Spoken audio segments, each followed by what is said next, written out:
ನಮಸ್ಕಾರ ಫ್ರೆಂಡ್ಸ್. 1998 ಅಮೆರಿಕಾದ ಒಬ್ಬ ದೊಡ್ಡ ವ್ಯಕ್ತಿ $8,000 ಮಿಲಿಯನ್ ಒಂದು ಐಲ್ಯಾಂಡ್ ನ ಖರೀದಿ ಮಾಡ್ತಾರೆ. ನಕ್ಷೆಯಲ್ಲಿ ನೋಡಿ 75 ಎಕರ್ಸ್ ಈ ಐಲ್ಯಾಂಡ್ ಕೆರಾಬಿಯನ್ ನಲ್ಲಿ ಯುನೈಟೆಡ್ ಸ್ಟೇಟ್ ವರ್ಜಿನ್ ಒಂದು ಭಾಗ. ಅದರ ಹೆಸರು ಲಿಟಲ್ ಸೇಂಟ್ ಜೇಮ್ಸ್.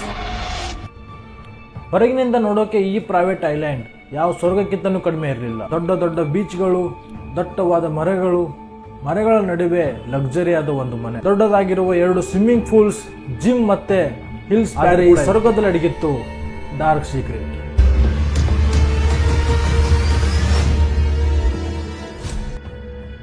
ಒಂದು ಇಂಥ ಕತೆ. ಅಲ್ಲಿರೋ ಜನರು ಇದನ್ನ ಸ್ಪೀಡ್ ಆಫ್ ಹಿಲ್ ಐಲ್ಯಾಂಡ್ ಅಂತ ಕರಿತಿದ್ರು. ಇಲ್ಲಿ 12 ರಿಂದ 17 ವಯಸ್ಸಿನ ಹೆಣ್ಣು ಮಕ್ಕಳಿಗೆ ಟ್ರಾಫಿಕಿಂಗ್ ಮಾಡಲಾಗ್ತಿತ್ತು. ಇವರಿಗೆ ಸೆಕ್ಸುವಲ್ ಹಸಲ್ ಮಾಡಲಾಗ್ತಿತ್ತು. ಇಲ್ಲಿರೋ ಹುಡುಗಿರಿಗೆ ತಪ್ಪಿಸಿಕೊಳ್ಳಲು ಕೂಡ ಆಗ್ತಿರ್ಲಿಲ್ಲ, ಯಾಕಂದ್ರೆ 4 ಕಡೆ ಸಮುದ್ರ ಇತ್ತು.